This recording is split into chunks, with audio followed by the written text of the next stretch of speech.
आगे अच्छा समझे। अर्थात कुछ समुद्र है, लहरें नहीं है। ये समुद्र है और ये लहरें, कुछ समुद्र का हिस्सा बाहर नहीं है। फिर लिखा हुआ है लहरें स्टार ज्वार। स्टार का मतलब बता रहा है सभी एक भी है, सभी लहरें ज्वार है, सभी लहरें ज्वार है। फिर लिखा है ज्वार परसेंटेज चंद्रमा। परसेंटेज का मतलब बताया कुछ एक ही है, कुछ ज्वार चंद्रमा है, कुछ ज्वार चंद्रमा है। निष्कर्ष वाला हम पढ़ना शुरू करते हैं। चंद्रमा परसेंटेज ज्वार, कुछ एक भी नहीं है, कुछ चंद्रमा ज्वार नहीं है, कुछ एक भी है, कुछ चंद्रमा ज्वार है, कुछ चंद्रमा ज्वार है। ये बात 100% सही उत्तर नहीं होगा, आपको गलत ढूंढना है।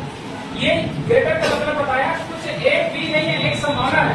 अर्थात कुछ ज्वार लहरें नहीं है, एक संभावना है।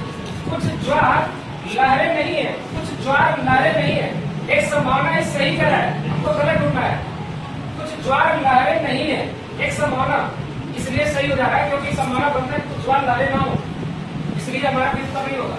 हम सी चेक करते हैं। ज्वार परसेंटेज लहरें कह रहा है कुछ एक भी है, कुछ ज्वार लहरें है, कुछ ज्वार लहरें अंदर से बाहर में कुछ करके सही होगा, इसलिए इसका उत्तर नहीं होगा।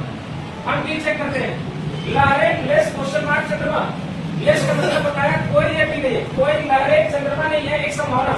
कोई लहरें चंद्रमा नहीं है, एक संभावना बनता है, इसलिए यही उत्तर नहीं होगा। आपका देखो तो 4 ऑप्शन गलत हो गया, तो ऑप्शन ही ऑटोमेटिक उत्तर हो जाएगा। लेकिन मैं चेक भी कर दे रहा हूँ। समुद्र लेस लहरें, लेस का मतलब बताया कोई एक भी नहीं है, कोई समुद्र लहर नहीं है, कोई समुद्र है लहर नहीं। जबकि दिख रहा है कुछ समुद्र लहर, ठीक है ना, हो सकते हैं, ये अलग भी हो सकता है। कह रहा है कोई समुद्र लहर नहीं है, जबकि हमारा जो कह रहा है कोई समुद्र लिखा है, उसके साथ ये भी जुड़ा था ना, समुद्र लेस लहरें। लेस का मतलब बताया कोई एक ही नहीं है, ठीक है ना। हाँ ये गलत है, क्यों गलत सुनो। कह रहा है कोई समुद्र लहर नहीं है, क्यों? क्योंकि ये हो भी सकता और नहीं भी हो सकता। इसको अलग कर दोगे समुद्र और लहर को तो ये सही हो जाएगा, लेकिन इस फिगर में जो होगा वो सही होगा। सिंपल कैलकुलेशन कहता है कि हम कहीं भी गलत क्या करोगे, गलत कर दोगे। यहाँ पे ऑप्शन नंबर यूज करो, ऑप्शन